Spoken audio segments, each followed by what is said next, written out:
The common myth is that if we are productive, we will be happy. But the reverse is true. If we are happy, then we will be productive. Hello everyone, my name is Shramika. I'm an engineer by profession and a seeker by passion. I'm very sorry for the delay in this video. I was on a road trip for 10 days. Now in the previous video, I shared with you annoying features of our minds, like how our minds think in terms of relatives, our minds getting used to stuff, and the impact bias. If you have not watched that video, then please do, as that will help you in getting full context to this video. Because in this video, we are going to discuss how we can intentionally work with our minds to work around these features. I'm using the word intentional because our minds are naturally not going to want to do these things. We have to effortfully, intentionally follow these strategies to make things better. So let's start with resetting our reference points. Reference points affect our judgment all the time, but most of the time we don't even realize this.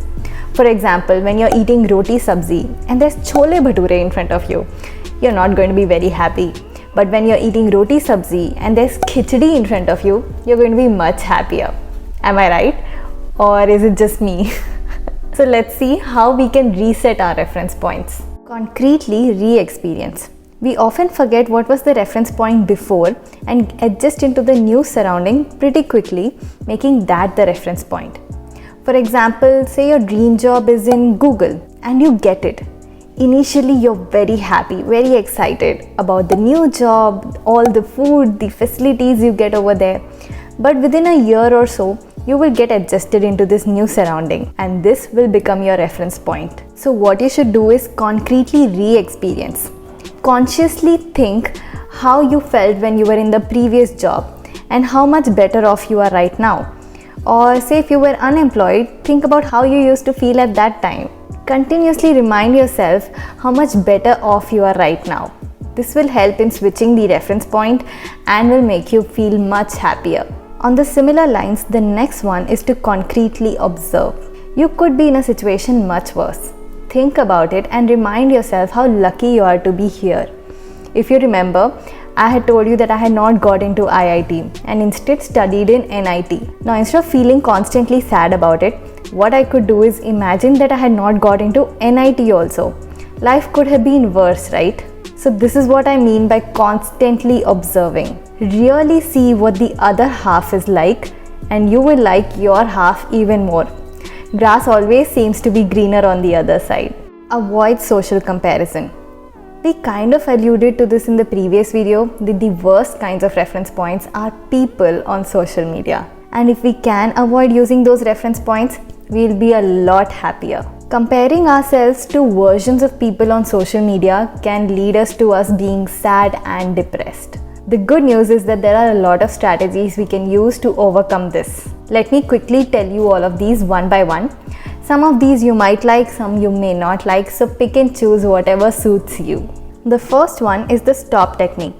Suppose you're going through your Instagram feed and you're like, oh man, Varsha is having such a great weekend. And you notice yourself doing that. Now you have a moment where you notice that you're doing this comparison and you literally say out loud, stop. And that causes your brain to be like, oh wait, this is not the habitual things when comparisons are happening. And so it sort of forces you to stop thinking about these things. I know it sounds a bit crazy, but you have to be mindful and catch yourself doing these comparisons and tell your brain to shut up and not do this anymore. Another thing you can do is to practice gratitude. It helps stop comparison. Gratitude is the killer of envy. When you experience gratitude for the things you have, your attention is very limited. So your brain does not get enough bandwidth to be envious of someone. Take some time off every night before you sleep and count your blessings. This will not only improve your mood before you sleep, ensuring you sleep much more peacefully, but will also help you in resetting your reference points about your own self. Now yes, this is a drastic step and I'm not going to tell you to delete all your accounts from social media. But at least you can delete the apps from your phone, right? And maybe use a web version. Now I know that also seems a bit harsh. So if you do not want to do that, watch my 2-part series on how to curb social media addiction. I have left the link in the description box and you can find it out here as well.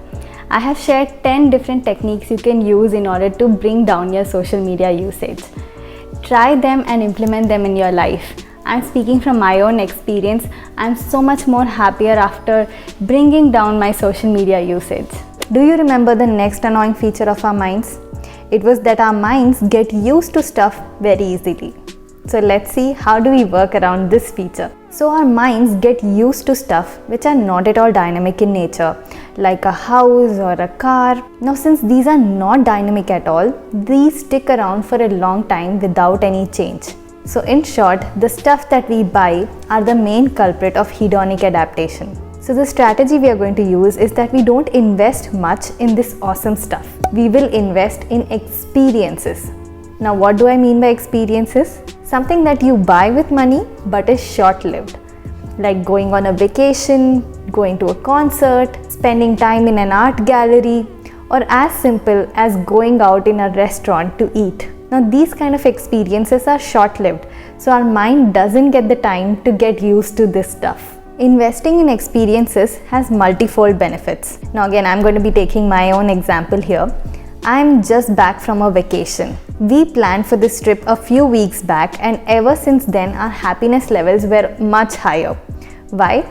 Just the anticipation of taking a vacation was increasing our happiness levels. Now needless to say, when I was on the vacation, I was very happy because I was getting to experience new things, see new places. Now that I'm back from my vacation, I continue on those happiness levels as I'm telling my friends and family about my entire trip. So you see, investing in an experience increases your happiness level for a long time. Also, people like to hear about your experiences rather than your material purchases. Won't you be more interested in listening to someone's recent trip than just listening about their material purchases from like Zara or H&M? Think about it. So these are additional benefits of experiences and not even about hedonic adaptation. I hope you are able to appreciate the importance of investing in experiences. Now you might tell me, Shramika, for things like marriage, great job, lots of money, we can't sell these things and buy experiences. So how do we stop ourselves from getting into hedonic adaptation? So to this, I want to say that I have the perfect set of strategies for us to stop ourselves from adapting to these things that we already have. Let's start. Now I think this video is also becoming very long. So what do you say? Shall we stop here? Let me clean up my house because it has been closed for 2 weeks now. And let me share the next set of strategies in the next video. I hope you like these set of strategies that we talked about in this video and are able to implement them. Quick recap.